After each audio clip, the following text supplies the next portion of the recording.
তখন রাত ৯টা বাজে। তুহিনের জন্মদিন উপলক্ষে রুহানিরা রেস্টুরেন্টে এসেছে। রুহানি, উজান, তুহিন, ইশরাত, অভ্র, আয়েশা, সুমাইয়া, সাথে রাসেলও আছে। তাকে ফোন করে আনা হয়েছে। সুন্দর দেখে বড় একটা কেক আনা হয়েছে। বড় টেবিলের মাঝে কেকটা রাখা। সুমাইয়া সেদিকে তাকিয়ে ছটফট কণ্ঠে বলল, আর কতক্ষণ? কেক কাটবা কখন? রাসেল পাশ থেকে ওর মাথায় একটা থাপ্পড় মারল, বলল, জীবনে কেক খাসনি তুই? সুমাইয়া লজ্জা পেল। ওই দিনে চা ফেলানোর পর সে আর রাসেলের সামনে যায়নি। পরের দিন রাসেল চলে গিয়েছিল, আর আজকে আসলো। রাসেলের কথায় সকলে হেসে উঠল। তুহিন কেক কাটল। প্রথমে ইশরাতকে খাইয়ে উজানকে খাওয়ালো কেক।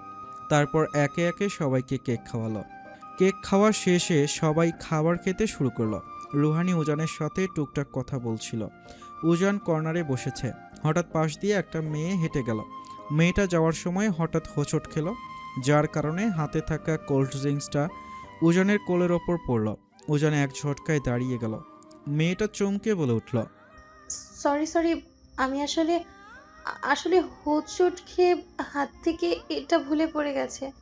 রুহানি বিরক্ত চোখে মেয়েটার দিকে তাকালো। মেয়েটার বেশভূষণ মোটেও সুবিধার না। উজান মেয়েটাকে কিছু বলল না, তাকালোও না। মেয়েটা চলে গেল। ওয়াশরুমে গিয়ে পরিষ্কার করে আসো। উজান বিরক্ত হয়ে ওয়াশরুমে গেল। ফ্রেশ হয়ে বাইরে আসতেই থমকে গেল। দরজার সামনে হায়াত দাঁড়িয়ে আছে। তার ফ্রু কুঁচকে গেল। হায়াত এখানে কেন? হায়াত উজানের দিকে এগিয়ে আসলো। আচমকা এক অভাবনীয়, এক অবাস্তব কাজ করলো হায়াত। উজানের বুকে ধাক্কা দিয়ে ওয়াশরুমের ভেতরে ঢুকিয়ে দিল। কাজটা এতটাই দ্রুততার সাথে হলো যে উজান কিছু বুঝে ওঠার আগে ধাক্কা সামলাতে না পেরে পেছনে সরে গেল। হায়াতও ভেতরে ঢুকে আসলো। উজান অগ্নিদৃষ্টি দিয়ে তাকালো হায়াতের দিকে। হায়াতের এমন কাণ্ডে ভীষণ রকমের অবাক হলো সে। এটা কোন ধরনের আচরণ হায়াত? উজান গর্জে উঠল। হায়াত উজানের দিকে ভীষণ বাজে অঙ্গভঙ্গি করে তার দিকে এগিয়ে আসলো। উজানের রাগে শরীর জ্বলে যাচ্ছে। দুই হাত মুষ্টিবদ্ধ হয়ে আছে। হায়াত এগিয়ে এসে বলল, তুমি আমার বাবার কাছে নালিশ দিয়েছিলে বুঝি উজান? উজান ক্ষোভে চোখ বন্ধ করে ফেলল। এই মেয়েটা যদি একটা ছেলে হতো তাহলে এতবার জীবনেও বাড়তে পারতো না। হায়াত আবার বলল, বাবাকে বলে কোনো লাভ হলো বলো? সেই তো আমি আবারও তোমার কাছে ফিরে এলাম। উজান দাঁতের দাঁত চেপে হিসিয়ে বলল, হায়াত, বেশি বাড়াবাড়ি করো না কিন্তু, নাহলে ভুলে যাবো তুমি একটা মেয়ে। হায়াত ঠোঁটের তাচ্ছিল্যর হাসি নিয়ে উজানের বুকে এক আঙ্গুল রেখে বলল, তোমার এই বুকে মাথা রাখতে চাই আমি। রুহানিকে ছেড়ে দাও। ওই মেয়ের ভিতরে কি আছে বলো? তার থেকে হাজার গুণ সুন্দরী আমি। আমার দিকে তাকাও, আমার দিকে তাকাও। দেখো, আমার ফিগার অনেক সুন্দর। ডায়েট করে একদম স্লিম ফিগার বানিয়েছি আমি। ওই ওই স্লাটটাকে ছেড়ে দাও। এবার উজানের ধৈর্যের বাঁধ ভেঙে গেল। রুহানির নামে বাজে কিছু শোনা তার পক্ষে অসহনীয়। কষে এক থাপ্পড় মারল হায়াতের ডান গালে। সাথে সাথে ডান গালে 5 আঙ্গুলের দাগ বসে গেল। হায়াত বিস্ময়ে চোখ বড় বড় করে তাকালো উজানের দিকে। সে ভাবতেই পারেনি উজান তাকে থাপ্পড় মারবে। উজান রাগে হিতাহিত জ্ঞান হারিয়ে বিশ্রী কয়েকটা গালি দিয়ে বলে উঠল, আসল স্লাট তুই। তোর মতো মেয়েদের মরে যাওয়া উচিত। তোর তো লজ্জা শরম বলতে কিছুই নেই। একটা বিবাহিত ছেলে দিকে নজর দিতে তোর লজ্জা করে না? স্লাট কোথাকার। রোহানির আশেপাশে যাওয়ার যোগ্যতা তোর মতো স্লাটের নেই। আমার রোহানের থেকে আর আমার থেকে 100 হাত দূরে থাকবি। তে হয় স্লাট একটা। হায়াত চরম অপমানে স্তব্ধ হয়ে গেল। গাল বেয়ে চোখ থেকে জল গড়িয়ে পড়ল। সে ভাবতেই পারেনি উজান তার সাথে এমন ব্যবহার করবে। জোরে জোরে নিঃশ্বাস উঠানামা করছে তার। উজান বলা শেষ হতেই গটগট পায়ে বেরিয়ে আসলো। দরজার সামনেই থমকে গেল। রুহানির শান্ত দৃষ্টিতে তার দিকে তাকিয়ে আছে। উজান কোনো কিছু না বলে রুহানির পাশ কাটিয়ে চলে গেল। রাগে তার শরীর রীতিমতো কাঁপছে। উজান চলে যেতেই ধীর পায়ে ওয়াশরুমে ঢুকলো রুহানি। পেছনে পায়ের শব্দ আসতেই হায়াত ঘুরে পেছনে তাকালো। রুহানিকে এখানে দেখে বুক ধক করে উঠল তার। রুহানি এগিয়ে গিয়ে দাঁড়ালো তার সামনে। সে গায়ে সর্বশক্তি দিয়ে হায়াতের বাম গালে থাপ্পড় মারল। হায়াতের কান সহ মাথা ঝিমঝিম করে উঠল। চোখে অন্ধকার দেখল। স্তম্ভিত হয়ে হাত দিয়ে গাল চেপে ধরে অবিশ্বাসের চোখে তাকিয়ে রইল রুহানির দিকে। রুহানি হিস হিসিয়ে বলে উঠল, আমার ব্যক্তিগত পুরুষের আশেপাশেও যেন তোকে আর না দেখি। তুই আমার বড় বলে একটা থাপ্পড় মারলাম জাস্ট, কিন্তু পরবর্তীতে সেটা আর দেখবো না, মেরে হাড়গোড় ভেঙে দিব একদম। আমার স্বামীর রেকর্ডের কথা তো জানাই আছে, এবার না হয় সেই রেকর্ড আমিও গড়লাম, একবার না হয় জেলে আমিও গেলাম, ক্ষতি কিসের? যেমন স্বামী তেমন তার বউ হব। হায়াত একদম বাকরুদ্ধ হয়ে গিয়েছে। তার মুখ থেকে একটা শব্দও বের হচ্ছে না। পরপর উজান আর রুহানির থেকে দুই গালে দুইটা থাপ্পড় খেয়ে সে স্তব্ধ হয়ে আছে। পৃথিবী অন্ধকার হয়ে আছে। প্রতিবাদ করার শক্তিটুকুও পাচ্ছে না।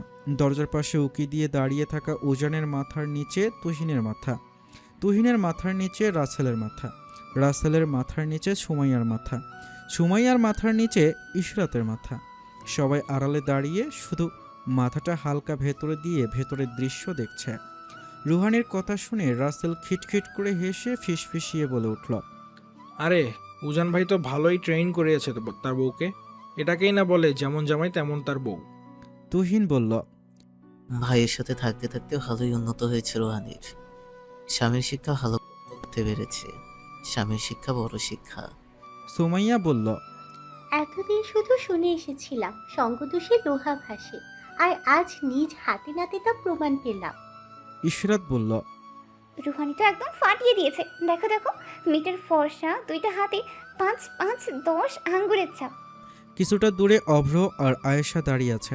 আয়েশা ছটফট করছে দেখার জন্য, কিন্তু অভ্র ওর হাত শক্ত করে ধরে আছে, যেতে দিচ্ছে না। আয়েশা ঠোঁট ফুলিয়ে বলল, একটু দেখতে দেন না, এমন করেন কেন? অভ্র বলল, তুমি এমনিতেও বেশি পাকা, এগুলো দেখলে আরো পেকে যাবে। এগুলো দেখলে আরো পেকে যাব, এর মানে কি? এই লোকটা যত সব আউল ফাউল কথাবার্তা। রুহানিকে বেরিয়ে আসতে দেখে তাড়াহুড়ো করে সবাই সেখান থেকে সরে আসলো। সবাই স্বাভাবিক মুখ করে রাখলো, যেন এতক্ষণের ফ্রিতে চলা নাটকের সিটে ফোটাও তারা দেখেনি। এই ব্যাপারে তারা কিছুই জানে না, সবাই নিষ্পাপ। তারা সবাই তখন বাড়ি ফিরে আসলো। নিজের ঘরে ঢুকে রুহানি উজানকে টেনে ওয়াশরুমে নিয়ে গেল। উজান অবাক হলো রুহানির কাণ্ডে। শাওয়ারের নিচে উজানকে দাঁড় করিয়ে রুহানি উজানের শার্ট টেনে হিসড়ে খুলে ফেলল। উজান চুপচাপ রুহানির কাণ্ড দেখছে। শার্ট খোলা শেষ হতে রুহানি শাওয়ার অন করে দিল। পানি উজানের মাথা বেয়ে বেয়ে পুরো শরীর ভিজিয়ে দিল। রুহানি পাশ থেকে সাবান এনে উজানের বুকে ঘষতে শুরু করলো। শরীরের সর্বশক্তি দিয়ে ঘষছে সে। এতক্ষণে উজান বুঝল রুহানি কেন এমনটা করছে। এখানটায় হায়াত তাকে ছুঁয়েছিল, তার বুক থেকে নোংরা ছোঁয়া দূর করছে তার বুক। সাবান শেষ হওয়ার পথে, কিন্তু রুহানি এখনও থামছে না। উজান খপ করে রুহানির হাত চেপে ধরল। রুহানি অগ্নি দৃষ্টিতে তাকালো উজানের দিকে। উজান সেই চোখে তাকিয়ে হাত ছেড়ে দিল। সাবান যখন শেষ একটুখানি আছে, তখন রুহানি ছাড়ল উজানকে। উজানের সাথে সাথে রুহানিও ভিজে গেছে। উজান রুহানির কোমর ধরে টেনে আনলো নিজের কাছে, নিজের বুকের সাথে চেপে ধরল রুহানির মাথা। উজান অত্যন্ত শান্ত স্বরে বলে উঠল, হে বুকের একমাত্র মালিকানা মিসেস রুহানি। কেউ চাইলে এই বুকের মালিকানা হতে পারবে না, মৃত্যুর আগেও না, মৃত্যুর পরেও না। রুহানি শান্ত বাচ্চার মতো উজানের বুকে পড়ে রইল।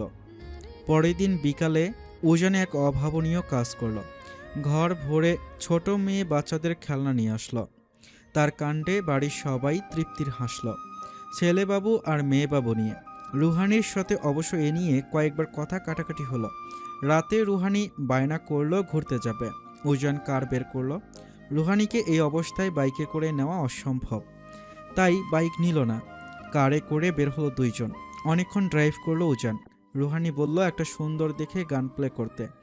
উজান একটা গান প্লে করলো। গান বাজছে, আজ ফির তুম পে প্যার আয়া হে। লজ্জায় রুহানির গাল লাল হয়ে গেল। সে জানালার দিকে মুখ করে লাজুক হাসল। রুহানি তৃষ্ণা পেয়েছে, আজকাল বেশি বেশি তৃষ্ণা পায় তার। সে উজানকে বলল, উজান ভাই, পানি খাবো। গাড়িতে পানি নেই। একটা দোকানের সামনের রাস্তায় গাড়ি পার্ক করলো উজান। রুহানিকে বলল, গাড়ি থেকে এক পাও বের হবে না। রুহানি মাথা নেড়ে সম্মতি দিল। উজান দোকানের ভেতরে ঢুকে দ্রুত একটা পানির বোতল কিনে বেরিয়ে আসলো। গাড়ির দিকে তাকিয়ে এগিয়ে আসতে গিয়ে তার চোখের সামনেই পেছন দিক থেকে দানবের মতো ছুটে এলো একটা বিশাল ট্রাক। চোখের সামনে ঝড়ের গতিতে আছড়ে পড়ল তাদের গাড়ির পেছনে। এক মুহূর্তে গাড়িটা ছিটকে গিয়ে গায়ের সবটুকু শক্তি দিয়ে ধাক্কা খেল রাস্তার ধারে দাঁড়িয়ে থাকা এক বিশাল গাছে। সেকেন্ডের ভেতরে গাড়ির বিস্ফোরণ ঘটল। আকাশ বাতাস কাঁপিয়ে আগুন ছড়িয়ে পড়ল চারপাশে। চারদিক আলো করে জ্বলে উঠল আগুনের লেলিহান শিখা। উজান এক মুহূর্তের জন্য স্থির হয়ে গেল। মনে হলো পৃথিবী থেমে গেছে। তার হৃৎপিণ্ড ছলকে উঠল। মস্তিষ্কের প্রতিটি কোণে কোণে বেজে উঠল। রুহানি গাড়ির ভেতরে সামনে সিটেই বসা ছিল। তার হাত থেকে পানির বোতল গড়িয়ে পড়ল মাটিতে। সে উল্কার গতিতে ছুটে গেল। হিতাহিত জ্ঞান হারানো এক উন্মাদ মানুষের মতো আগুনে চলতে থাকা গাড়ির দিকে ঝাঁপ দিল সে। গাড়ির সামনের অংশ একেবারেই থেতলে গেছে। লোহার টুকরোগুলো বেঁকে গেছে অদ্ভুত আকারে। আগুনে ধাও ধাও করছে পুরো গাড়ি। সাথে গাঢ় কালো ধোঁয়ার অন্ধকার হয়ে গেছে চারিদিক। রুহানি যেখানটায় বসা ছিল সেখানটায় আগুনে দাউ দাউ করে জ্বলছে। এই আগুনে কোনো মানুষ বেঁচে থাকা সম্ভব না। এই আগুনে কোনো মানুষ থাকলে সেকেন্ডেই জ্বলে ছারখার হয়ে যাবে। তার কোনো অস্তিত্ব খুঁজে পাওয়া যাবে না। উজান আকাশ পাতাল এক করে চিৎকার করে উঠল। রুহানি আছে গাড়ির ভেতরে। তার জান ভেতরে আছে। তার বাচ্চা ভেতরে আছে। তাকে ছেড়ে তারা কিছুতেই চলে যেতে পারে না। তাদের সে কিছুই হতে দিবে না। তার হাত পা কাঁপছে অনিয়ন্ত্রিতভাবে। জানালার কাজ ভাঙ্গার জন্য উন্মাদের মতো ঘুষি মারতে লাগলো সে। প্রতিটি ঘুষের সাথে হাতের চামড়া ছিঁড়ে যাচ্ছে। আগুনের তাপে পুড়ে যাচ্ছে মাংস। ডান হাত একেবারে বাজেভাবে পুড়ে কালো হয়ে গেল। তবুও থামল না। অবশেষে কাজ ভেঙে গেল ঝনঝন শব্দে। ধোঁয়ায় কিছুই দেখা যাচ্ছে না। চোখ জ্বলছে, বুক ফেটে আসছে। শ্বাস নেওয়া দুষ্কর। আশেপাশের মানুষজন ছুটে এসেছে। সেখানটায় মানুষে ভরে গেল মুহূর্তেই। উজান উন্মাদের মতো ভেতরে তাকায়। তার কণ্ঠ ভেঙে গেল। রোহানি, আমি আসছি, প্লিজ বাঁচিস। তোর কিছু হবে না। তোর উজান ভাই আছে, তোর কিছু হতে দেব না। তার চোখে রুহানির মুখ ভাসছে খালি। তার নিঃশ্বাস কমে আসছে। শ্বাস নিতে কষ্ট হচ্ছে। দুনিয়া অন্ধকার হয়ে আসছে। সব স্বপ্ন মনে হচ্ছে। এই তো এক্ষুনি সব ঠিক হয়ে যাবে। হঠাৎ প্রিয় নারীর কণ্ঠ কানে আসতেই উজান থমকে গেল। বুক হৃদস্পন্দন থেমে গেল। চোখ বন্ধ করে ফেলল। মনে প্রাণে দোয়া করছে যেন সে ভুল না শুনে থাকে। সে আস্তে ধীরে পেছনে তাকালো। তার থেকে কিছুটা দূরে রুহানি দাঁড়িয়ে আছে। কোলে একটা বাচ্চা বিড়াল। উজান প্রাণ পাখিটা যেন এতক্ষণে ফিরে এসেছে। উজান ছুটে গেল রুহানির দিকে। রুহানির সামনে গিয়ে আচমকা হাঁটু গেড়ে বসে পড়ল। তার কোমর জড়িয়ে ধরে হুহু করে বাচ্চাদের মতো কেঁদে উঠল। তার কোমরে শক্ত করে মাথা চেপে আছে উজান। রুহানি বাকরুদ্ধ হয়ে গেল। তার মুখ থেকে একটা শব্দও বের হচ্ছে না। সে কখনো উজান ভাইকে কাঁদতে দেখেনি। সামান্য কাঁদতেও দেখেনি সে উজান ভাইকে। তার দৃষ্টি গিয়ে থামল সামনেই জ্বলতে থাকা কারের দিকে। সে বুঝল উজানের কাদার কারণ। রুহানিও বসে গেল উজানের সামনে।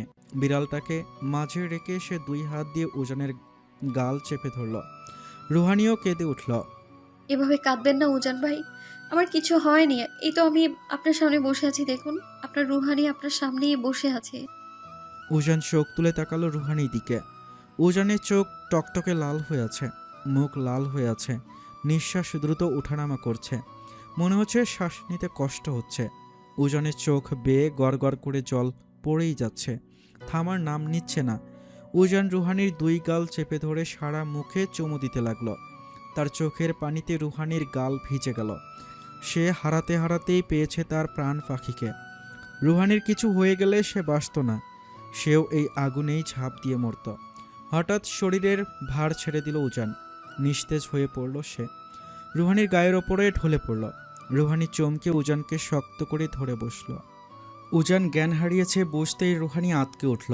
বারবার ডাকতে শুরু করলো, কিন্তু উজান কোনো সাড়া দিচ্ছে না। আশেপাশের মানুষেরা এগিয়ে আসলো। রুহানি কাঁপা কাঁপা হাতে দ্রুত ফোন বের করে অভ্রকে ফোন দিয়ে জানালো। 3টা লোক মিলে উজানকে একটা গাড়িতে উঠিয়ে দিল। রুহানি উজানকে নিয়ে পাশেই একটা হসপিটালের উদ্দেশ্যে গেল। রুহানির কান্না থামছেই না। রুহানির কোলে মাথা দিয়ে আছে উজান। এবার রুহানির নজর গেল উজানের ডান হাতে। রুহানির হৃৎপিণ্ড ছলকে উঠল। হাতটায় ধরার মতো জায়গা নেই। বাজেভাবে পুড়ে গেছে। সাথে কেটে গিয়েছে। কেটে গিয়ে ভেতরের মাংস বাজেভাবে পুড়েছে। হাত ধরার মতো অবস্থায় নেই। রুহানি ফুপিয়ে কেঁদে উঠল। উজানকে কেঁদে কেঁদে ডেকেই চলেছে, কিন্তু উজান কোনো সাড়া দিচ্ছে না। সব তার জন্যই হয়েছে। না সে এত রাতে বায়না ধরতো, আর না এত বড় বিপদ হতো উজান ভাইয়ের সাথে। উজান তাকে গাড়ি থেকে নামতে নিষেধ করলেও সে নেমেছিল। সামনে ছোট একটা বাচ্চা বিড়াল দেখে নিজেকে ধরে রাখতে পারেনি সে। বিড়ালটা রাস্তার ওপারে বসে ডাকছিল। হালকা কমলা রঙের মারাত্মক সুন্দর একটা বিড়ালের বাচ্চা দেখে সাথে সাথে গাড়ি থেকে নেমে বাচ্চাটাকে ধরতে গিয়েছিল সে। বাচ্চাটা তাকে দেখে ভয় পেয়ে কিছুটা পেছনে রাস্তার আড়ালে চলে যায়। রুহানিও তাকে ধরতে সেখানে যায়। বাচ্চাটার মন জয় করে সে বাচ্চাটাকে কোলে তুলে নেয়। আদর পেয়ে বিড়ালটা রুহানির সাথে মিশে যায়। সাথে সাথে পেছনে জোরে কিছু আওয়াজ আসতেই রুহানি চমকে ওঠে। দ্রুত আড়াল থেকে বেরিয়ে রাস্তায় আসলে উজানকে এই অবস্থায় দেখে রুহানি থমকে গিয়েছিল। উজানকে হসপিটালে নেওয়ার কিছুক্ষণের ভেতরে মাহতাব বাড়ির সকলে চলে এসেছে। রুহানি কথা বলার মতো অবস্থায় নেই, সে কান্না করেই যাচ্ছে। তাকে হামিদা সামলাচ্ছেন। উজানকে কেবিনে নেওয়া হয়েছে, হাত ব্যান্ডেজ করা হয়েছে, কিন্তু উজানের এখনও জ্ঞান ফেরেনি। ডাক্তার বলেছে প্যানিক অ্যাটাক হয়েছে উজানের। প্যানিক অ্যাটাকের নাম শুনে পরিবারের সবাই চমকে উঠল। উজানের এইসব কোনো দিনও ছিল না। কতটা না ভয় পেয়ে উজানের মতো শক্ত মানুষের প্যানিক অ্যাটাক হয়। উজানকে ঘুমের ঔষধ দিয়ে ঘুম পাড়িয়ে রাখা হলো। তার এখন রেস্ট করা প্রয়োজন। রাতে উজানের পাশে রুহানি, অভ্র আর তুহিন থাকল। হামিদা থাকতে চাইলেও অভ্র জোর করে তাদের বাড়ি পাঠিয়ে দিল। রুহানি রাস্তা থেকে বিড়ালটা এনেছিল, সেই বিড়ালটা হামিদার কাছে পাঠিয়ে দিল। রায়হানও এসে দেখে গেল উজানকে। উজানের পাশের চেয়ারে রুহানি উজানের বাম হাত ধরে বসে রইল সারাটা রাত। ডান হাত ধরার মতো অবস্থায় নেই। ডাক্তার বলেছে এটা ঠিক হতে অনেক সময় লাগবে। সকালে একটু চোখ লেগে এসেছিল রুহানির, তখন উজানের হাত নড়ে উঠল। সাথে সাথে রুহানি সজাগ হয়ে গেল। উঠে উজানের মুখের ওপরে ঝুঁকল। উজান পিটপিট করে চোখ খুলল। মুখের ওপর রুহানিকে দেখে ঠোঁট হালকা ছড়ালো। রুহানি কেঁদে উঠল। উজান ডান হাত উঁচু করতে গিয়ে ব্যথায় মুখ কুঁচকে উঠল। তাকিয়ে দেখল হাতে ব্যান্ডেজ করা। সে বাম হাত দিয়ে রুহানিকে জড়িয়ে ধরল। রুহানি, কাঁদিস না যান। উজান রুহানিকে শান্ত করার চেষ্টা করল। রুহানি হেসকি তুলে বলল, সব আমার জন্য হয়েছে উজান ভাই, সবটা আমার জন্যে হয়েছে। একদম চুপ, খবরদার কোনো কিছু নিজের ঘরে নেবি না। উজান ধমকে উঠল। এমন সময়ও ধমকের কারণে রুহানির ভুঁড়ে ভাঁজ পড়ল। এই লোকটা সব সময় তাকে ধমকায়। রুহানি চুপটি করে উজানের বুকে মাথা রেখে শুয়ে রইল। এমন সময় হুট করে ভেতরে তুহিন ঢুকে আসলো। পেছন পেছন অভ্রও ঢুকল। আচমকা কোনো আগাম বার্তা ছাড়াই হুট করে দুইজন ভেতরে ঢুকায়। রুহানি ছিটকে সরে আসলো উজানের থেকে। তুহিন, অভ্র সেখানেই দাঁড়িয়ে গেল। রুহানি লজ্জায় অন্যদিকে মুখ করে রাখল। উজান দাঁত কটমট করে তাকিয়ে আছে তুহিনের দিকে। তুহিন বেচারা ভুল সময়ে ভুল জায়গায় ঢুকে যাওয়ার কারণে মুখ কাচুমাচু করে তাকালো উজানের দিকে। অভ্র চোখ গুটিয়ে বিরক্তি চোখে তুহিনের দিকে তাকিয়ে আছে। এই ছেলেটাকে আর শিক্ষা দিতে পারল না। হুট করে এভাবে ভেতরে ঢুকলো কেন? যদিও সেও ঢুকেছে, কিন্তু আগে তো এই অশিক্ষিত ছেলেটা ঢুকেছে। অভ্র পরিস্থিতি স্বাভাবিক করে উজানকে বলল, তোর শরীর এখন কেমন লাগছে? ভালো লাগছে কিছুটা? উজান মাথা নাড়িয়ে বলল, আলহামদুলিল্লাহ ভালো আছে, কিন্তু হাতে কি হয়েছে আমার? তুহিন অবাক হলো ভাইয়ের কথায়। যার হাতে এত বড় জখম হলো আর সেই জানে না এর পেছনের কারণ কি। অভ্র বলল, যত পুড়ে গিয়েছে বাজেভাবে, সাথে কাঁচে কেটে গিয়ে ভেতরে অনেক জমা হয়েছে। ডক্টর কি বলেছে? কতদিন সময় লাগবে ঠিক হতে? উজান আবার জিজ্ঞেস করল। ডক্টর বলেছে হাত ঠিক হতে কিছুটা সময় লাগবে। অভ্র জবাব দিল। সে আবার বলে উঠল, সেই ট্রাকের খোঁজ করা হচ্ছে, খুব শীঘ্রই পেয়ে যাবো ইনশাল্লাহ। উজান অভ্র দিকে তাকিয়ে বলল, এটা কি অ্যাক্সিডেন্ট নাকি মার্ডার করার চেষ্টা? মার্ডারের নাম শুনে রুহানি থমকে গেল। অবাক চোখে তাকালো উজানের দিকে।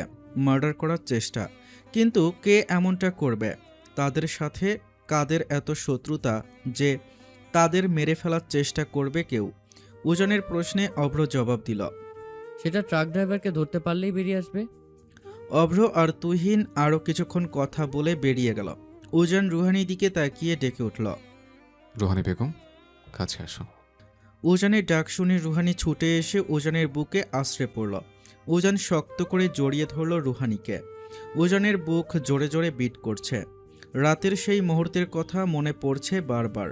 কিভাবে হারাতে হারাতে পেয়েছে সে তার প্রেয়সীকে, ভাবতেই দম আটকে আসছে তার। রুহানির থেকে সব শোনার পর বারবার আল্লাহর কাছে শুকরিয়া আদায় করছে সে। একটা বিড়ালের উছিলায় সে তার জান ফিরে পেয়েছে। হাজার শুকরিয়া আদায় করলেও মনে হচ্ছে কম হয়ে যাচ্ছে। অভ্র আর তুহিন পাগলের মতো খোঁজ শুরু করলো সেই ট্রাকের। ওই রাস্তার আশেপাশে যত সিসি ক্যামেরা ছিল সব চেক করেছে। অবশেষে ট্রাক খুঁজে পেয়েছে, কিন্তু ট্রাকের মালিক উধাও। দুদিন পর ট্রাকের মালিককে একটা ড্রেনের ভেতরে পাওয়া গেল লাশ হিসেবে। ট্রাকের মালিকের আচমকা হঠাৎ মৃত্যুর খবর শুনে উজানরা নিশ্চিত হয়ে গেল এটা আসলেই তাদের মার্ডার করার চেষ্টা করা হয়েছে। যে বা যারা এই কাজ করিয়েছে সে এই দুনিয়া থেকে চিরতরে প্রমাণ সরিয়ে দিয়েছে। ট্রাক ড্রাইভারের ফোন চেক করা হচ্ছে। গত 1 মাসে সে কোন কোন নাম্বারে কথা বলেছে সব বের করেছে। একটা নাম্বারে সে গত কিছুদিন ধরে কথা বলছে, কিন্তু সেটা ল্যান্ডলাইন থেকে। অ্যাক্সিডেন্টের 2 ঘন্টা আগেও ল্যান্ডলাইন থেকে কথা বলেছে। যেই ল্যান্ডলাইন থেকে ফোন করা হয়েছে সেই ল্যান্ডলাইন খুঁজে বের করেছে তারা। সেখানকার সিসি ক্যামেরা চেক করলো। অবশেষে একজন সন্দেহজনক লোককে পাওয়া গেল। সেই রাতের যেই টাইমটাতে ড্রাইভারকে ফোন করা হয়েছিল ঠিক ওই সময়ে দেখা গেল একটা লম্বা গড়নের লোক কথা বলছে। লোকটা পুরোটাই কালোয় মুড়ানো, কালো হুডি পরা, মুখে মাস্ক, চোখে কালো চশমা। উজান ভালো করে লোকটাকে ঘুরে ঘুরে দেখল। লোকটার প্রতিটি জিনিস খুঁটে খুঁটে দেখল, পা থেকে মাথা পর্যন্ত স্ক্যান করল। সব কাজ শেষ করে উজানের জন্য রাতের খাবার প্লেটে করে নিয়ে রুমে আসলো রুহানি। বিছানায় হেলান দিয়ে বসে বাম হাত দিয়ে ফোন চালাচ্ছে উজান। রুহানি তার সামনে গিয়ে বসলো, ভাত মেখে উজানকে খাইয়ে দিতে লাগলো। উজানের হাতের ব্যান্ডেজ এখনও খোলা হয়নি। রুহানি খাইয়ে দেয় উজানকে। এর ভেতরে কেটে গিয়েছে বেশ কিছুদিন। উজান হন্য হয়ে খুঁজছে অপরাধীকে। যতক্ষণ না অপরাধীকে শনাক্ত করা হবে ততক্ষণ রুহানি আর সে বাহিরে একদমই নিরাপদ না। রুহানিকে কালকে ভার্সিটিতে যেতে হবে। ইম্পর্টেন্ট ক্লাস আছে কালকে তার। অনেক গাইগুই করে অবশেষে রুহানি মুখ খুলল। শুনুন, উজান তাকালো তার দিকে। রুহানি বলল, কালকে ভার্সিটিতে যেতে হবে, ইম্পর্টেন্ট ক্লাস আছে। বাড়ি থেকে এক পা বের হওয়া যাবে না তোর। উজান সাপ সাপ মানা করে দিল। কিন্তু ক্লাসটা খুব ইম্পর্টেন্ট, স্যার যেতেই বলেছে। ক্লাস না করলে ওই সাবজেক্টের কিছুই বুঝবো না আমি। রুহানি আবারও বলল। উজান বলল, সুমের থেকে পড়ে পরে জেনে নেবে। দরকার হলে ওকে বলবো ক্লাস ভিডিও করে আনতে, কিন্তু এই সময় তোর বাইরে যাওয়া সম্পূর্ণ নিষেধ। রুহানি হার মেনে নিল। উজানের খাওয়া শেষ হতেই নিচে বাসনগুলো রেখে আসলো। রুহানি উঠে উজানের পাশে বসলো। উজানের ব্যান্ডেজ করা হাতটা নিজের 2 হাত দিয়ে আলতো করে ধরল। উজান হাতের ফোনটা রেখে রুহানিকে জড়িয়ে ধরল। রুহানি বলল, আর কোনো ক্লু পাননি? না, অপরাধী অনেক চালাকি করেছে, কিন্তু খুব শীঘ্রই ধরে ফেলবো ইনশাল্লাহ। উজান রুহানির কপালে চুমু খেল। রুহানি আতঙ্ক কণ্ঠে বলল, তাহলে তো আপনারও বাইরে যাওয়া নিরাপদ না। আপনি বাড়ি থেকে কোথাও যাবেন না প্লিজ। উজান বলল, আমি বাইরে না গেলে অপরাধী ধরবো কি করে? অভ্র চাচু আর তুহিন ভাইয়া তো আছে খোঁজার জন্য। এত বিপদের ভেতরে আপনার বাইরে বের হওয়া লাগবে না। চিন্তার কিছু নেই, সে আমার কিছু করতে পারবে না। এত টেনশনের কিছু নেই, আমি সবসময় তোর সামনে অক্ষত অবস্থায় ফিরে আসবো। রুহানি উজানের দিকে তাকিয়ে বলল। প্রমিস? উজান টপ করে রুহানির ঠোঁটে একটা চুমু খেল। বলল, 3 প্রমিস। উজান আবার বলল, এবার আমাকে ছেড়ে বালিশে মাথা দিত। কেন, হাতে ব্যথা পাচ্ছেন? উজান রুহানিকে নামিয়ে বিছানায় শুইয়ে দিল। রুহানি পেট থেকে কামিজ সরিয়ে পেটের দিকে এক দৃষ্টিতে তাকিয়ে রইল। রুহানির পেট অনেকটা ফুলে উঠেছে। প্রায় 4 মাস চলে রুহানির, তবুও একটু বেশি বড় লাগছে না। উজান গভীর একটা চুমু খেল পেটের ওপর। রুহানি শিউরে উঠল। উজান অনেকক্ষণ ধরে ঠোঁট ছুঁয়ে রাখল।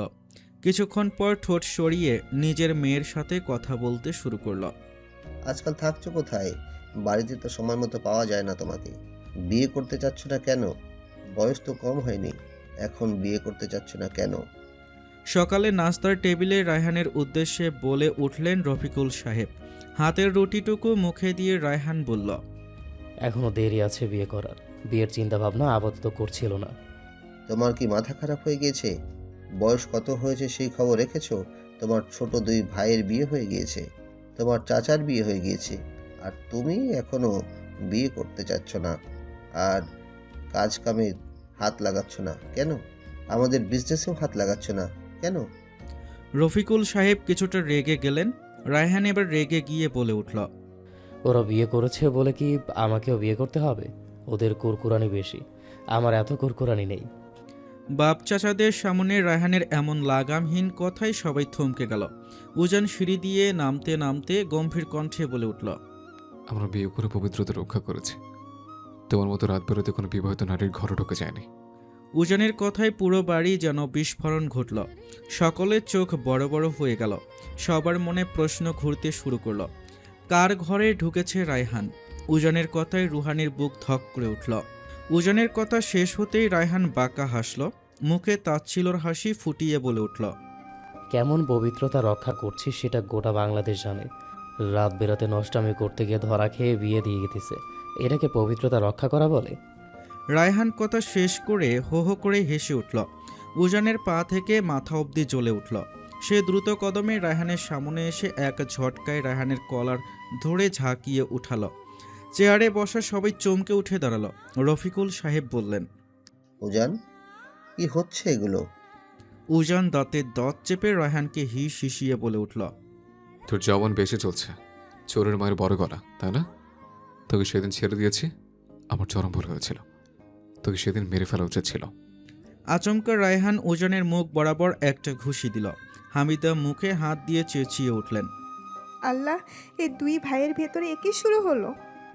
রুহানি এগিয়ে গিয়ে উজানকে ধরতে গেলে উজান রুহানিকে ছাড়িয়ে উল্টে রায়হানের মুখ বরাবর শক্ত করে ঘুষি দিল।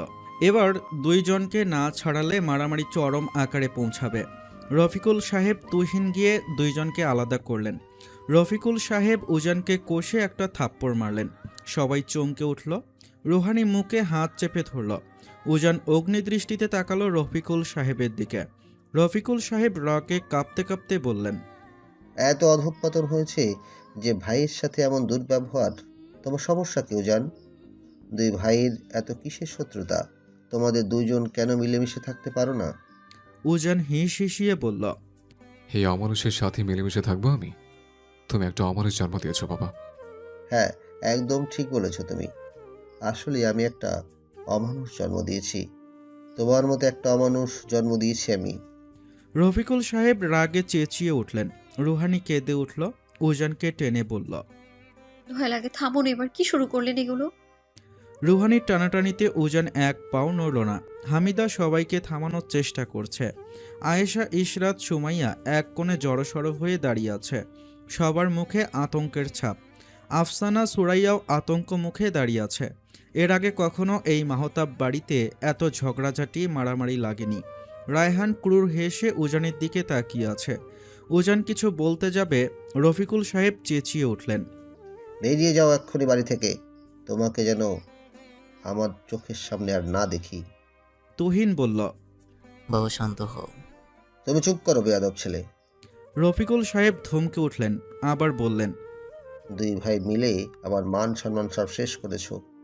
নিজে বিবাহিত মেয়ে তুলে এনেছো, আর তোমার এই ভাই নির্লজ্জাতমি করে বিয়ে করেছে। এই নিয়ে 2 বার জেলে গিয়েছে। আমার সম্মানটা রাখলে কোথায় তোমরা বলো? এখন মানুষের সামনে যেতেও আমার লজ্জা করে। ইশরাত আর রুহানির মাথা নিচু হয়ে গেল। ইশরাতের চোখে পানি জমে উঠল। রুহানি কান্না থামাতে ঠোঁট কামড়ে ধরল। উজান রাগে চোখ বন্ধ করে আবারও খুলে বলল, বাবা, তুমি পুরনো কথা টানবে না প্লিজ। এটা পুরনো কথা, তাই না? শুনে রাখো জান, এই কথা জীবনেও পুরনো হবে না। তোমাদের বয়স 100 বছর হয়ে গেলেও তোমাদের কর্মকাণ্ড তোমাদের পিছু ছাড়বে না। মৃত্যুর পরও তোমাদের কথা সবার মনে থাকবে। হাজার চাইলেও এই বদনাম সারাতে পারবে না তোমরা। তোমাদের পরের জন্মেও এই কথা তোমাদেরকে শুনতে হবে। আচমকা সামনের কাচের জগটা নিয়ে এক আছাড়ে ভেঙে ফেলল উজান। বাড়ির সবাই কেঁপে উঠল। উজান পুরো বাড়ি কাঁপিয়ে চেঁচিয়ে উঠল, নিজের মানুষের যদি 3 ভর এভাবে কথা শোনাতে থাকে তাহলে বাইরের মানুষের দরকার হয় না।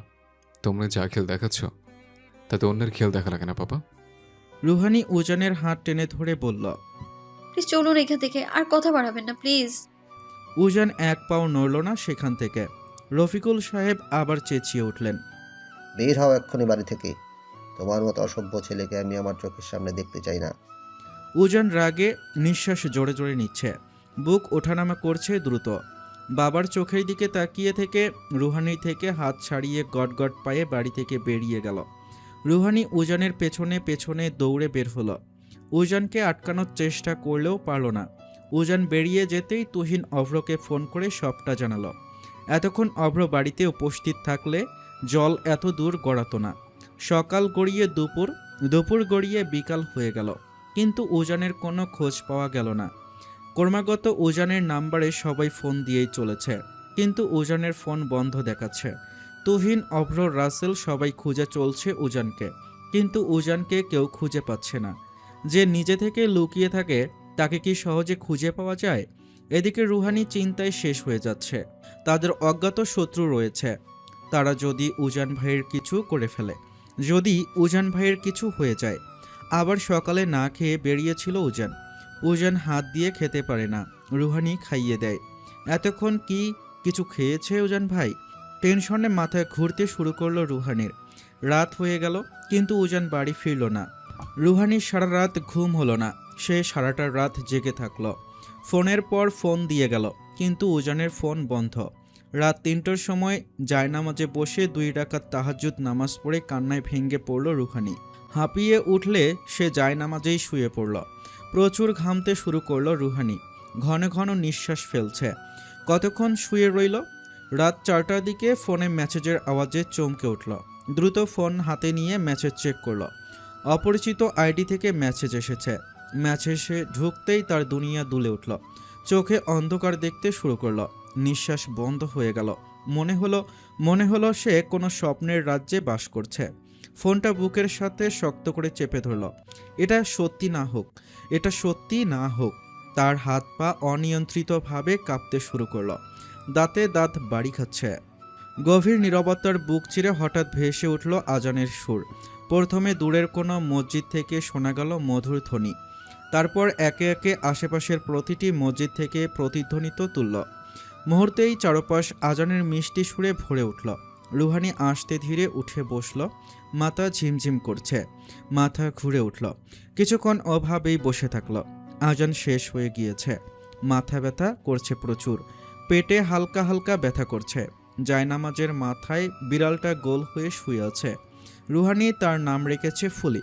সারাক্ষণ রুহানির পিছু পিছু ঘুরে ফুলি। রুহানি উঠে অজু করে এসে নামাজে দাঁড়ালো। রুকুতে দাঁড়াতেই চোখের জল আর বাঁধ মানল না। কাঁদতে কাঁদতে নামাজ শেষ করল। নামাজ শেষে সেজদায় পড়ে চিৎকার করে কেঁদে উঠল। আল্লাহ, আল্লাহ সব মিথ্যে করে দাও। এত বড় শাস্তি আমায় দিও না আল্লাহ। আমি মরে যাব আল্লাহ। আমাদের বাচ্চাদের কি হবে? আমার কি হবে? তোমার কাছে তোমার বান্দা অসহায় হয়ে হাত পাচ্ছে। তুমি ফিরিয়ে দিও না আল্লাহ। সব মিথ্যে করে দাও। আমার উজান ভাই এমন করতে পারে না আল্লাহ। সেজদায় পড়ে অঝরে কাঁদতে কাঁদতে মিনতি করতে শুরু করলো রুহানি। ফুলি উঠে রুহানির আশপাশ দিয়ে ঘুরছে। রুহানির গা ঘেঁষছে বারবার। রুহানির প্রচণ্ড মাথা ব্যথা করছে। পেটের ব্যথা ক্রমশ বেড়েই চলেছে। নিঃশ্বাস নিতে কষ্ট হচ্ছে। রুহানি ফুপাতে ফুপাতে ডান কাত হয়ে শুয়ে পড়ল। ফুলি এসে রুহানির কোলে ঢুকে গেল। জিহ্বা দিয়ে রুহানির গাল চেটে দিচ্ছে। হয়তো সে বুঝতে পেরেছে তার মালিক দুঃখে আছে। তাকে শান্ত করার চেষ্টা করছে। রুহানি ফুলিকে জড়িয়ে ধরে আবারও কেঁদে উঠল। ৮টার সময় সুমাইয়া এসে দরজার নক করল। রুহানি নড়ে চড়ে উঠল। সুমাইয়া ডেকেই চলেছে। রুহানি কোনোরকম উঠে দরজা খুলে দিল। রুহানির দিকে চোখ পড়তেই সুমাইয়া আঁতকে উঠল। রুহানির চোখ মুখ ফুলে টইটুম্বুর।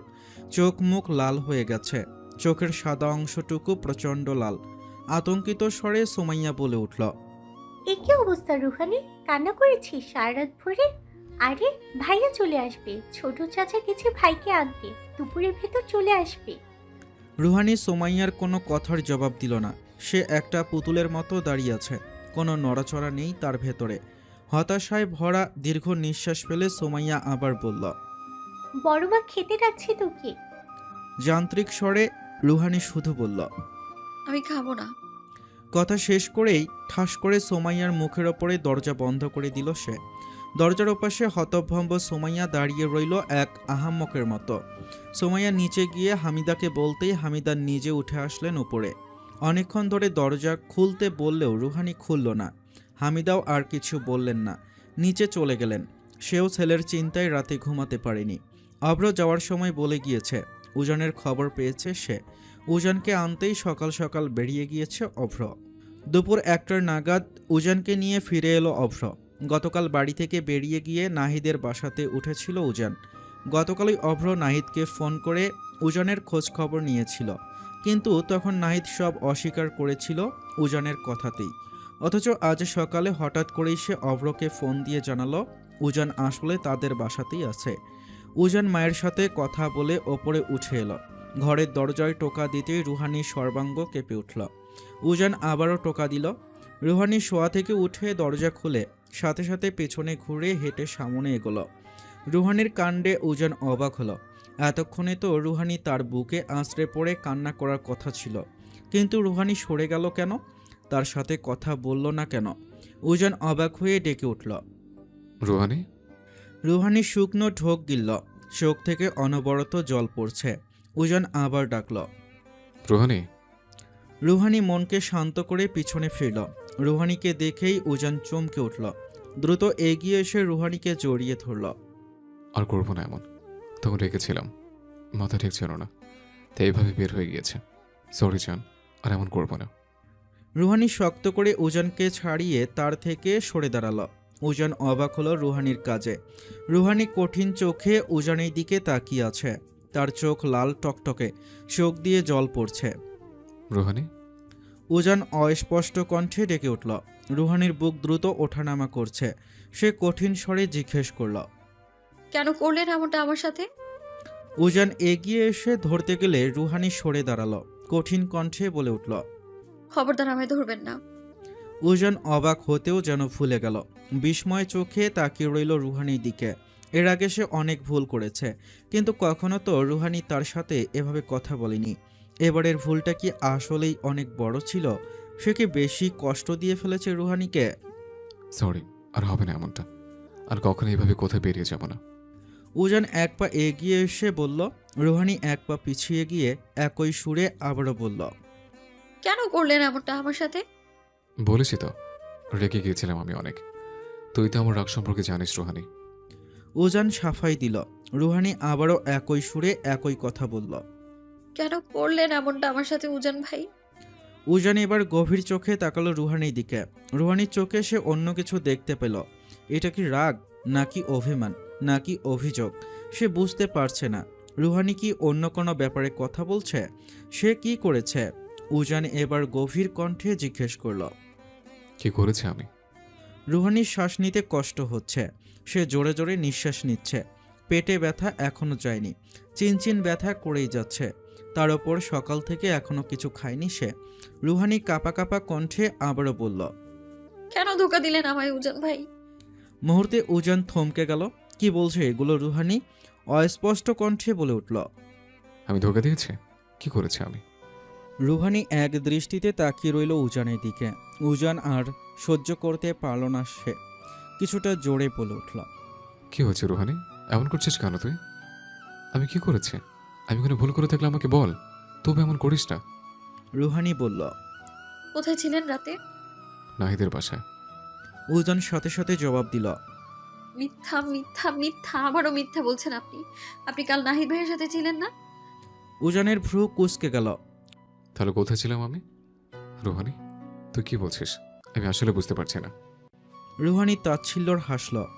প্রতিটা অপরাধী অপরাধ করার পর সে কি করেছে এটা বুঝতে পারে না। উজানের এবার মেজাজ খারাপ হচ্ছে। সে আবার বলল, কি করেছে আমি? রুহানি এবার নিজের ফোনে কিছু একটা বের করে উজানের সামনে ধরল। সেদিকে তাকিয়ে উজানের পৃথিবী থমকে গেল যেন। হতভম্ব হয়ে রুহানির হাত থেকে ফোনটা ছিনিয়ে নিল। প্রতিটা ছবি ঘুরে ঘুরে দেখতে লাগলো। এখানে তার আর হায়াতের অন্তরঙ্গ অবস্থায় ছবি, মোট 3টা ছবি। প্রথমটাতে উজান নেশাক্ত নিভু নিভু দৃষ্টিতে হায়াতের দিকে তাকিয়ে আছে। দ্বিতীয়টাতে উজানের মাথা হায়াতের বুকে। তৃতীয়টা হায়াত উজানের হাতে মাথা দিয়ে শুয়ে আছে। উজানের শরীর কমফোর্টারের নিচে। বোঝা যাচ্ছে দুইজনের শরীরে কিছু নেই। উজানের হাত পা কাঁপতে শুরু করলো। এগুলো কিসের ছবি? এটা সে হতে পারে না, অবিশ্বাস্য। কিন্তু এগুলো কিভাবে সম্ভব? সে রুহানির দিকে দৃষ্টি দিল। রুহানি অনুভূতিহীন চোখে তাকিয়ে আছে। উজান সাফাই গাইতে গেলে রুহানি বলল, এখনো বলবেন আপনি কাল নাহিদ ভাইয়ের বাসায় ছিলেন? উজান আস্তে ধীরে বলল। আমি নাহিদের বাসা দিয়েছিলাম। আচমকা নিচে বসে পড়ল রুহানি। চিৎকার করে কেঁদে উঠল। উজান দ্রুত এসে রুহানিকে জড়িয়ে ধরল। রুহানি বুক থেকে মাথা তুলে উজানের মুখ 2 হাত দিয়ে শক্ত করে ধরে বলে উঠল, প্লিজ বলুন ওটা আপনি না, বলুন না সব মিথ্যা। আমি যা দেখেছি সবটা মিথ্যা ছিল, বলুন। সব আমার দেখার ভুল, আমার স্বপ্ন ছিল সব। এটা আপনি না, বলুন না উজান ভাই, বলুন না ওটা আপনি না। রুহানি ফুপিয়ে উঠল। দম আটকে আসছে তার। মনে হচ্ছে এক্ষুনি মরে যাবে। উজান শুকনো ঢোক গিলল। সে কিছুই বুঝতে পারছে না এই সবের।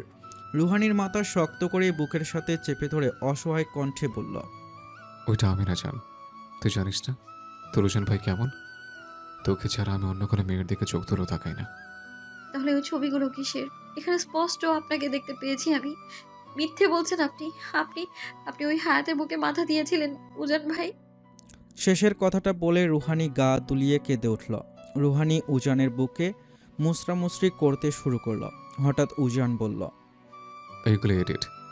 হায়াত তোকে আর আমাকে আলাদা করানোর জন্য মিথ্যা চাল ছেড়েছে। আর তুই এটাকে বিশ্বাস করেছিস রোহানি? রুহানি হঠাৎ শান্ত হয়ে গেল। এটা তো সে আগে ভেবে দেখেনি। রুহানি আবার বলল, কিন্তু ছবিটা এডিট মনে হয়নি। উজান আরও চাপ দিয়ে ধরল রুহানিকে। তোর বিশ্বাস নেই আমার উপরে? তোর উজান ভাই এমন করতে পারে? তুই বিশ্বাস করিস না আমাকে? রুহানি বাচ্চাদের মতো মাথা নাড়িয়ে বলল, করি তো বিশ্বাস। তাহলে তুই কিভাবে ভাবলি আমি এমন করতে পারি? আমার উপর বিশ্বাস রাখছেন। তোকে নিয়ে মৃত্যু অবধি কাটাতে চাই। তোর জায়গা কখনো কেউ নিতে পারবে না। রুহানি বাচ্চাদের মতো উজানের বুকের সাথে মিশে রইল। উজান রুহানিকে শান্ত করলেও নিজে শান্ত হতে পারল না। ওই ছবি এডিট না, এভাবে এডিট করা সম্ভব না কখনোই। কিন্তু কিভাবে সম্ভব? তুহিন হঠাৎ হাত বাড়িয়ে ছো মেরে ফোনটা কেড়ে নিল। চোখ নামিয়ে ছবিগুলো একে একে ঘুরে ঘুরে দেখতে লাগলো সে। প্রতিটা ছবিতে মনোযোগী দৃষ্টি গেঁথে দেওয়ার পর হঠাৎ বলদের মতো ঠোঁট ছড়িয়ে হেসে উঠল। অবাক বিস্ময়ে মুখ ভরে উঠল তার হাসিতে। আরে এটা তো ভাই তুমি। বলতে বলতেই ফোনটা উঁচু করে ধরল সে। দৃষ্টি ঘুরে গেল উজানের দিকে। উজান অত্যন্ত গম্ভীর দৃষ্টিতে তাকিয়েছে। তুহিনের হাসি মুহূর্তেই সরে গেল। চোখ ছোট ছোট করে পিটপিট করে বলল, আরে এটা তুমি কিভাবে হলে ভাই? উজান গম্ভীর কণ্ঠে উত্তর দিল, সেটাই তো চিন্তা করছে, এটা আমি কিভাবে হলাম। আমার তো কিছুই মনে নেই। তুহিন একদম থতমত খেয়ে বলল, মনে নেই মানে কি? এখানে স্পষ্ট দেখা যাচ্ছে তোমার চোখ লালছে। পুরো নেশাগ্রস্ত চাহনি নিয়ে তুমি হায়াতের দিকে তাকিয়ে আছো। এখন যদি বলো তোমার কিছু মনে নেই। কথাটা মুখ ফসকে বেরিয়ে যেতেই হঠাৎ থেমে গেল তুহিন। গিলল এক বড় ঠোক। বুঝতে পারলো ভুল সময়ে ভুল কথা বলে ফেলেছে। উজানের দাঁত কটমট করছে। এবার অভ্র ঠান্ডা মাথায় ভেবে বলল, এটা কবের ছবি যেতে পারে? উজান বিরক্ত হয়ে গর্জে উঠল, কবের মানে কি? আমি তেমন কোথাও যাই না, এমন কাজ করি না। আমার প্রতিটা সময় হয় বাড়িতে নয়, অফিস কেটে যায়। তাহলে এটা কিভাবে সম্ভব? সব থেকে বড় কথা, আমি মরে গেলে এমন জঘন্য কাজ করব না। তুহিন আবারও বোকামি করে ফেলে বলল, কিন্তু তুমি তো এমন জঘন্য কাজ করছো ভাই। ঝড়ের মতো দৃষ্টি নিক্ষেপ করলো উজান। দাঁত চেপে গর্জে উঠল, তোর মুখের উপর বোমা মারব তুহিন, যদি আর একটা শব্দ উচ্চারণ করিস। অভ্র এবার গম্ভীর হয়ে বলল, এক্স্যাক্টলি, তুই কোথাও যাস না। আবার ছবিটাও কোনো এডিট করা না। তাহলে এর মানে দাঁড়াচ্ছে অন্য কিছু ঘটছে আমাদের চোখের আড়ালে। তারা তিনজনই মুহূর্তের জন্য স্তব্ধ হলো। উজান আসলে বুঝেছিল ছবিগুলো এডিট না। তারপরও নিশ্চিত হবার জন্য ডিজিটাল ফরেনসিক এক্সপার্ট দিয়ে পরীক্ষা করিয়েছিল। কিন্তু রিপোর্ট এসেছে ছবির একটাও এডিট নয়, সব কিছু আসল। সেই মুহূর্তেই উজানের ভরসার শেষ আশাটুকুও নিভে গিয়েছিল। সে কিছুতেই বুঝতে পারছে না কিভাবে সম্ভব এমনটা। অভ্র আবারও জিজ্ঞেস করল, উজান, ভালো করে মনে কর, হয়তো কোনো ঘটনা ঘটেছে যেটা তুই ভুলে গিয়েছিস। উজান মাথার ভেতর হাজারবার ঘাটাঘাটি করল, কিন্তু কিছুই মনে পড়ল না। উল্টো মনে হচ্ছে সে পাগল হয়ে যাচ্ছে। অসহ্য রকমের মেজাজ খারাপ হয়ে উঠল। হঠাৎই অভ্র তার দিকে তাকিয়ে প্রশ্ন ছুড়ে দিল। কালকে তুই তো নাহিদের বাসাতেই ছিলি, তাই না? আর কোথাও যাসনি তো? উজান মাথা নাড়িয়ে না বুঝালো। হঠাৎ কিছু একটা আন্দাজ করতেই চমকে উঠে অভ্রর দিকে তাকালো। অভ্রও অবাক চোখে তাকালো। তুহিনও অবাক দৃষ্টিতে তাকিয়ে রইল। উজানের ঠোঁট ফাঁক হলো। কিন্তু এটা কিভাবে সম্ভব? অভ্র বাঁকা হাসি দিয়ে বলল, এই দুনিয়ায় সব সম্ভব বাপ, চল আমার সাথে। তুহিন দ্বিধাভরা গলায় বলল, কিন্তু নাহিদ ভাই এমন করবে আমার বিশ্বাস হয় না। অভ্র তুহিনের মাথায় চাটি মেরে বলল। চল, সামনে গেলেই বিশ্বাস ভেঙে যাবে। তারা তিনজন ব্রিজ থেকে নেমে এলো। তারা রওনা হলো নাহিদের বাড়ির দিকে। অসময়ে নিজের বাড়িতে উজান, তুহিন আর অভ্রকে দেখে নাহিদ অবাক হয়ে গেল।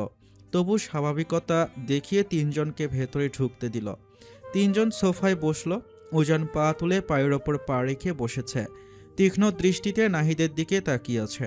নাহিদ শুকনো ঢোক গিলে কণ্ঠ পরিষ্কার করে জিজ্ঞেস করল, কোনো সমস্যা উজান? উজান সরাসরি তাকিয়ে ঠান্ডা গলায় বলল, কাল রাতে কি হয়েছিল? নাহিদের মুখে হালকা এক টান পড়ল। সেই টান সে হাসি দিয়ে ঢাকার চেষ্টা করল। কি হবে? উজানের চোখের ভেতরে যেন আগুন জ্বলছে, অথচ তার কণ্ঠ এতটাই শান্ত। সেই শান্ত কণ্ঠই নাহিদের গা শিউরে তুলল। আমিও জানি, তুই জানিস কাল কি হয়েছিল। এখন নিজের মুখে সবটা স্বীকার কর নাহিদ। কোনো এক্সকিউজ শুনতে চাই না আমি। নাহিদ কিছুটা অস্বস্তি নিয়ে চোখ ঘুরিয়ে অভ্রর দিকে তাকালো। উজান আবার বলল, দ্রুত বল, হাতে সময় নেই। নাহিদ কৃত্রিমভাবে চোখ বিস্মিত করে বলল, উজান, তুই কি বলছিস? আমি আসলেই কিছু বুঝতে পারছি না। উজানের ধৈর্য ক্রমেই ফুরিয়ে আসছে। মুহূর্তের ভেতরে হাত উঠিয়ে জোরে আঘাত করলো টি টেবিলের ওপর। কাচের গ্লাসটা কেঁপে উঠল, থরথর করে বাজল। উজান হিসিয়ে বলল, দ্রুত সত্যিটা বল নাহিদ, আমার ধৈর্যের পরীক্ষা নিস না। অভ্র এবার বিরক্ত হয়ে দাঁত চেপে বলল, আরে বাপ, বলে ফেল সবটা। উদয়, এত নাটক করতেছিস কেন? আমরাও জানি তুই জানিস কি ঘটেছিল, তাহলে এত ড্রামা কিসের? এখন সব বলবি নাকি আমরা ব্যবস্থা নেব? নাহিদের দৃষ্টি গেল অভ্রর হাতে পিস্তলের দিকে।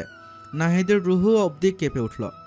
এই বংশের পুরুষগুলোর বিশ্বাস নেই, যখন তখন যা খুশি করে ফেলতে পারে। সে হাত কসলাতে কসলাতে শুকনো ঢোক গিলে অবশেষে বলতে শুরু করল, উজান যখন আমাদের বাড়িতে আসে তখন রায়ান ভাই ফোন দিয়েছিল আমাকে। উজান আসছে এটা শুনেই সে ফোন রেখে দেয়। পরে হায়াত ফোন দেয় আমাকে, তার প্ল্যানের কথা জানায়। সে জানায় তোর খাবারে ঘুমের ওষুধ মিশিয়ে দিতে, সাথে কিছুটা ড্রাগসও। তুই হাত দিয়ে খেতে পারছিলি না বলে তোকে আমি খাইয়ে দিয়েছিলাম। তোকে যখন নিজের হাতে খাইয়ে দিয়েছিলাম, খাবারে ড্রাগস মেশানো ছিল। তুই খাওয়ার পর ড্রাগ কাজ শুরু করে দেয়। ততক্ষণে হায়াত চলে আসে আমাদের বাড়িতে। বাড়িতে বাবা মা কেউ ছিল না বলে আরও সুবিধা হয়েছিল।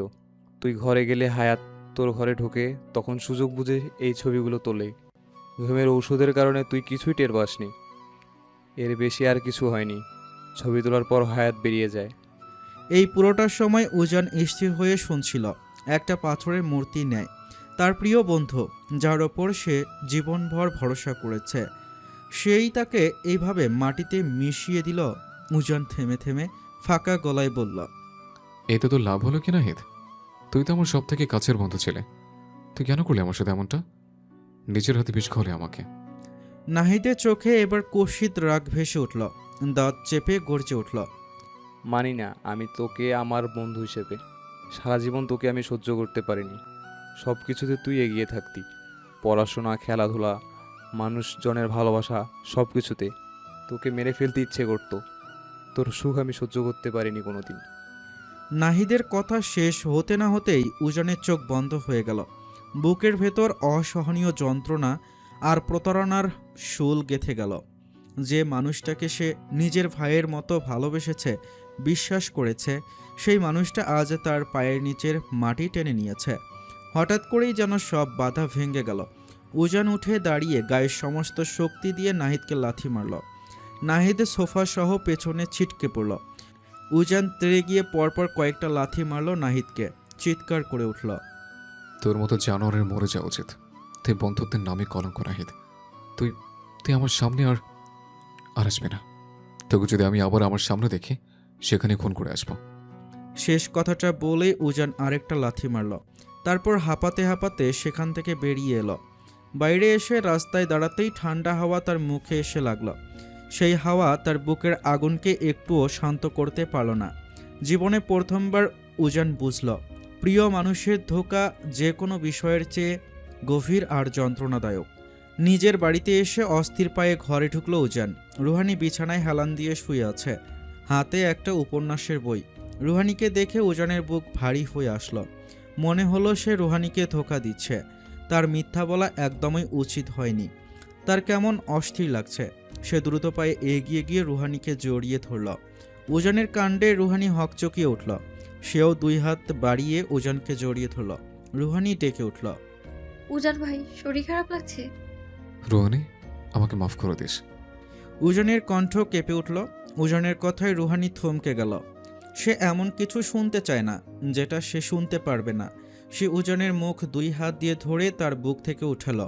উজানের চোখের দিকে তাকিয়ে তার উত্তর খুঁজতে শুরু করলো। রুহানি ফিসফিসিয়ে বলল, দয়া করে এমন কিছু বলবেন না যেটা আমি শুনতে পারবো না উজান ভাই। উজান রুহানির চোখে চোখ রাখার সাহস পাচ্ছে না। সে চোখ নিচু করে ফেলল। উজানের কাজে রুহানি হতভম্ব হয়ে গেল। উজান ভাই তার চোখে চোখ রাখছে না, এমনটা তো কখনো হয়নি, কিন্তু আজ এমনটা হলো। কিন্তু কেন? অজান্তেই রুহানির চোখ থেকে জল গড়িয়ে পড়ল। গলা কাঁপতে শুরু করলো। অনেকক্ষণ পর উজান ফিসফিসিয়ে বলল, যদি বলে ছবিগুলো এডিট না। রুহানির শরীর দৃশ্যমান রূপে কেঁপে উঠল। উজানের মুখ থেকে হাত ফসকে গেল। গলা দিয়ে কোনো শব্দ বের করতে পারল না। অনেক কষ্ট করে উচ্চারণ করল, ওই ছবিগুলো কি আসল ছিল? তার মানে কেন করলেন এমনটা আমার সাথে উজান ভাই? উজান অপরাধীর মতো মাথা নিচু করে জবাব দিল, এমন কিছু করিনি রোহানি। আমার অগোচরে এসব হয়েছে। আমাকে ধোঁকা দেওয়া হয়েছে জান। উজানের কণ্ঠটা খুব অসহায় শোনালো। মানে? রুহানির ভ্রু কুঁচকে গেল। উজান রুহানিকে সবটা খুলে বলল।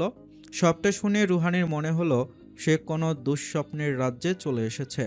এগুলো সত্যি হতেই পারে না। মানুষ এভাবেও ধোঁকা দিতে পারে? নাহিদ ভাইয়া উজানের সাথে এমনটা করতে পারে? তাদের তো সেই ছোটবেলা থেকে বন্ধুত্ব ছিল। কিভাবে পারল নাহিদ ভাইয়া এমনটা করতে?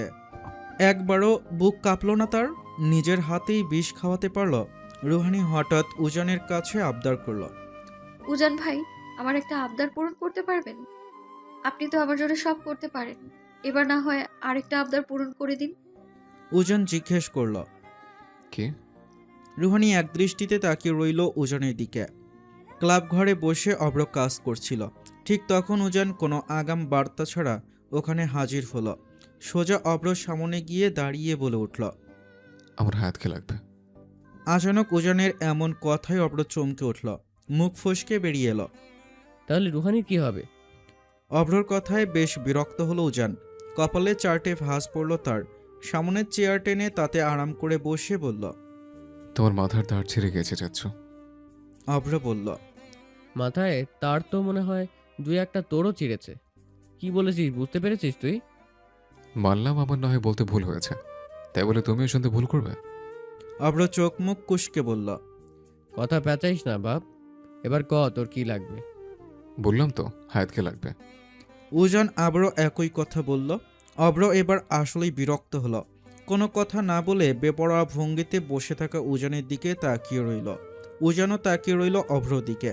অভ্র এক চোখ সরু করে তাকিয়ে বলল, আই কন্ট্যাক্ট করছিস নাকি আমার সাথে? রুহানি পাত্তা দিচ্ছে না। উজান শার্টের ওপরে 3টা বোতাম খুলে দিল।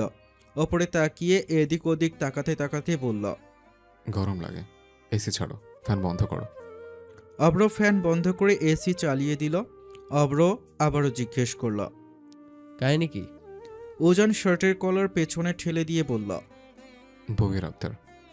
অভ্র থতমত কণ্ঠে বলল, কার মেয়ে ওর খবর আছে? মন্ত্রীর মেয়ে, তাও আইনমন্ত্রীর মেয়ে। ওর গায়ে একটা টোকা পড়লে পৃথিবী উল্টে দিবে। পৃথিবী উল্টে দিলে আমরা পৃথিবী থেকে বাইরে চলে যাব। কই যাবি? তোর শ্বশুরের কোনো? তোর শ্বশুরের কোলে। উজান উল্টে তেড়ামি করে জবাব দিল, অভ্র দাঁত কিরমির করে তাকিয়ে রইল উজানের দিকে। সে তার এই ভাইপোর সাথে কখনোই রাগ দেখাতে পারে না, হাজার চেষ্টা করলেও হয় না। অভ্র বাঁকা চোখে কতক্ষণ তাকিয়ে থেকে হঠাৎ হেসে উঠল। উজানও ঠোঁট কামড়ে হাসল। অভ্র জিজ্ঞেস করল, কি করতে হবে? হায়াতকে তুলে আনো। আমাকে কি এখন মেয়ে ধরা বানাবি? আমার আয়েশা বেবি যদি জানে আমি মেয়ে ধরা কাজে লেগেছি, সে আমাকে সোজা জাহান্নামে পাঠিয়ে দিবে। উজান অবাক হওয়ার ভান ধরে বলল, তুই বউকে ভয় পাও চাচা, এই দিনও আমাকে দেখতে হচ্ছে। অভ্র সামনে থেকে কলমটা নিয়ে উজানের দিকে ছুঁড়ে মারল। উজান ধরে ফেলল সেটা। অভ্র বলল, পুরুষ মানুষ বাইরে যতই সিংহ হয়ে থাকুক না কেন, বউয়ের সামনে ভেজা বেড়াল হয়ে যায়। যে পুরুষ বউয়ের সামনে নরম থাকে না, যে পুরুষ সবার সাথে বউকেও মিলিয়ে ফেলে, সে আসলে কোনো পুরুষের কাতারেই পড়ে না। নিঃসন্দেহে আমি একজন পুরুষ মানুষ। পরপর আবারও পাশ থেকে একটা কলম নিয়ে উজানের দিকে ছুঁড়ে মারল। উজান আবারও সেটা ধরে ফেলল। অভ্র বলল, এটা তুইও তো বউরে ভয় পাস। উজান বলল, এবার কাজের কথা আসে তো বাপ। দেখ উজান, এটা এতটাও সহজ না। সহজ করে নাও। তোর কাছে প্ল্যান আছে। তোমার মনে হয় আমি প্ল্যান ছাড়া তোমার কাছে এসছে? উজান জবাব দিল। অভ্র ভ্রু চুলকে বলল, বল তোর প্ল্যান শুনি। উজান বলতে লাগলো তার সমস্ত প্ল্যান। উজানের বলা শেষ হতেই অভ্র বলে উঠল, বাহ, ভালোই তো, প্ল্যানটা দারুণ হয়েছে। তোর কাজে লেগে পড়ো বাপ। উজান মাথা নাড়ালো। উঠে দাঁড়িয়ে শার্টের বোতাম লাগিয়ে আবার বলল, 2-1 দিনের ভেতর লাগবে আমার। অভ্র বাঁকা চোখে তাকালো উজানের দিকে। উজান ততক্ষণে সেখান থেকে প্রস্থান করেছে। আফসানা, হামিদা আর সুরাইয়াকে ঠেলে ঠুলে রান্নাঘর থেকে বের করে দিয়ে একসাথে জড়ো হলো রুহানি, আয়েশা, ইশরাত আর সুমাইয়া। আজকে ওরা নিজেরা রান্না করবে বলে ঠিক করেছে। ইশরাতের গর্ভাবস্থার 7 মাস চলছে আর রুহানির 4 মাস। আশ্চর্যের ব্যাপার হলো মাত্র 4 মাসের তুলনায় রুহানির পেটটা অনেক উঁচু, প্রায় ইশরাতের মতোই। কাল রুহানির ডক্টরের অ্যাপয়েন্টমেন্ট আছে। ওরা সবাই মিলে কয়েক পদ রান্না করার সিদ্ধান্ত নিল। কলা ভুনা, মুরগির রোস্ট, ডাল ভুনা, গরুর মাংসের রেজালা, চিংড়ি মাছের ভুনা, ইলিশ মাছ ভাজি, শুটকি ভর্তা, বেগুনি ভর্তা। রুহানি একা কালা ভুনা রান্না করল। উজানের প্রিয় খাবারের নাম যদি কেউ জিজ্ঞেস করে তবে প্রথমেই আসে কালা ভুনার নাম। তাই সে নিজের হাতে কারো সাহায্য ছাড়া সেটা রান্না করল। যখন টেবিলে একে একে খাবার পরিবেশন হলো, রুহানি প্রথমে উজানের প্লেটে কালা ভুনা তুলে দিল। উজান শান্তভাবে খেতে শুরু করলো। রুহানির মনোযোগ কেবল উজানের দিকেই। সে চাতক পাখির মতো তার খাওয়ার দিকে তাকিয়ে রইল। হঠাৎই উজান ভ্রু কুঁচকে রুহানির দিকে তাকালো। রুহানিও ভেবাচাকা খেয়ে তার দিকে তাকালো। উজান শান্ত কণ্ঠে বলল, দাঁড়িয়ে আছিস কেন? এখানে এসে বস। রুহানি একটু অস্বস্তি নিয়ে বলল, না সমস্যা নেই, সবাইকে খাবার দিচ্ছি তো। উজান দৃঢ়ভাবে জবাব দিল, দেওয়ার জন্য আয়েশা আর সুমাইয়া আছে, তুই এখানে বস। শেষমেশ এসে উজানের পাশে বসলো রুহানি। বসতেই উজান তার দিকে হেলে এসে বলল, খাইয়ে দে। রুহানি চমকে উঠে চারপাশে তাকালো। টেবিলে বাবা, চাচারা সবাই বসে আছে। সে বলল, না না আপনি খান, এখানে তো সবাই আছে। উজান এবার একটু বিরক্ত গলায় বলল, সো হোয়াট, তাতে আমার কি যায় আসে? আমার বউকে আমি খাবো, এতে কি আছে না আছে সেটা দেখে করতে হবে নাকি? রুহানির মুখ কুঁচকে গেল। এই লোকটার লজ্জা শরম বলে কিছু নেই। রুহানি এবার কুণ্ঠিত গলায় জিজ্ঞেস করল, কালাভুনা কেমন হয়েছে? উজান সংক্ষেপে জবাব দিল, ভালো। রুহানির মুখ মুহূর্তেই গোমরা হয়ে গেল। ঠোঁট ফুলিয়ে বলল, শুধু ভালো? উজান তখন হঠাৎই থমকে গেল। সোজা রুহানির দিকে তাকিয়ে চোখ সরু করে জিজ্ঞেস করল, তুই রান্না করেছিস? রুহানি মাথা নিচু করে আস্তে করে মাথা নাড়িয়ে হ্যাঁ বলল। কোনো কথা না বলে উজান ভাতের সাথে আরেক লোকমা কালাফুনা মুখে দিল। খানিকক্ষণ চুপচাপ চিবালো, তারপর ধীর কণ্ঠে বলল, আমার জীবনের শ্রেষ্ঠ কালাভুনা এটা। উজানের কথা শুনে রুহানির মুখমণ্ডল খুশিতে উজ্জ্বল হয়ে উঠল। চোখ মুখ উজ্জ্বল হয়ে 32 দাঁত কপাটি বের করে হেসে উঠল সে। হঠাৎ উজান চটপট করে ভাতের এক লোকমা তুলে রুহানির খোলা মুখে ঢুকিয়ে দিল। রুহানি হাসতে হাসতে ভাতটা চিবোতে লাগলো। ডাক্তার আল্ট্রাসাউন্ড শুরু করলেন। রুহানি বেডে শুয়ে আছে। উজান ওর কাঁধে হাত রেখে পাশে দাঁড়িয়ে। স্ক্রিনে ভেসে উঠল আশ্চর্য সুন্দর দৃশ্য। স্ক্রিনে ভেসে উঠেছে ছোট্ট ছোট্ট দুটো অবয়ব। রুহানির নিঃশ্বাস আটকে তাকিয়ে আছে স্ক্রিনের দিকে। ডাক্তার হেসে তাকালেন দুজনের দিকে, তারপর শান্ত গলায় বললেন, অভিনন্দন, আপনাদের যমজ সন্তান হবে। কথাটা শুনে রুহানি আর উজান দুজনই চমকে উঠল। কিছুক্ষণের জন্য তাদের শ্বাস আটকে গেল। রুহানির চোখ ভিজে উঠল, কেঁদে উঠল সে। ডাক্তার আবার বললেন, আরও সুখবর আছে তো। এটুকুতেই কাঁদলে হবে? একটা ছেলে আর একটা মেয়ে হবে আপনাদের। এই কথাটা যেন ওদের পৃথিবীটা আরও আলোয় ভরিয়ে দিল। উজান মূর্তির ন্যায় দাঁড়িয়ে রইল। সে ভাষা হারিয়ে ফেলেছে কথা বলার। তাদের রাজকন্যা আর রাজপুত্র দুজনই আসবে। শুকনো ঢোক গিলল সে। আল্লাহ তাদের কাউকেই নিরাশ করেনি। তার দোয়া আর তার স্ত্রীর দোয়া, দুজনের দোয়াই আল্লাহ তাআলা কবুল করেছেন। মনে মনে হাজারবার শুকরিয়া আদায় করল উজান। শেষদায় পড়ে আল্লাহর কাছে শুকরিয়া আদায় করতে ইচ্ছে করছে। সে রুহানির দিকে তাকালো। রুহানি তার দিকেই তাকিয়ে ঠোঁট উল্টিয়ে কাঁদছে। হঠাৎ উজানের কিছু একটা মনে হতেই বুক ধক করে উঠল। সে ডক্টরকে জিজ্ঞেস করল, ডক্টর, যমজ সন্তান ডেলিভারির সময় কোনো সমস্যা হবে না তো? ওর কি কোনো কষ্ট হবে? ডক্টর হেসে জবাব দিলেন, আপনার স্ত্রীর হেলথ কন্ডিশন আলহামদুলিল্লাহ ঠিক আছে, সব কিছু স্বাভাবিক। এখন তার দায়িত্ব শুধু সাবধানে চলাফেরা করা। উজান স্বস্তির নিঃশ্বাস ফেলল। রিপোর্ট নিয়ে বাড়ি ফিরে এলো। পরিবারের সবাই এই খবর শুনে খুশিতে আত্মহারা হয়ে গেল সকলে। তুহিনের ছেলে হবে আর উজানের ছেলে মেয়ে দুটোই হবে। আর মাত্র কিছু মাস বাকি। তারপর এই মাহতাব বাড়িতে তিনটে ছোট্ট ছোট্ট প্রাণের আগমন ঘটবে। এই খবর শুনে অবশ্য অভ্র কয়েকবার হায় হুতাশ করল। সে সবার বড় হয়ে এখনও একখানা বাচ্চা পয়দা করতে পারল না, আর তার ভাইপোরা ডাবল বাচ্চার বাপ হয়ে যাচ্ছে। এটা কি মানা যায়? পুরো ঘরটা যেন অন্ধকারে গিলে খেয়েছে। কোথাও কোনো আলো নেই। এক চিলতে আলো জানালা দিয়ে ঢোকার সাহস করেনি। ভেতরের দেয়ালগুলো স্যাঁতস্যাঁতে হয়ে আছে। হঠাৎ করে ঘরের মাঝে ঝুলানো হলুদ রঙের বাতিটা জ্বলে উঠল। তাতেই ভেসে উঠল বাতির নিচে একটি পুরনো কাঠের চেয়ার। চেয়ারের সঙ্গে শক্ত করে বাঁধা এক তরুণী, তার হাত পা দড়িতে জড়িয়ে রাখা, চোখে মোটা কাপড় বাঁধা, মাথা নিচু হয়ে আছে। নিস্তেজ শরীর কাঁপছে, তার নিঃশ্বাস ক্ষীণভাবে পড়ছে।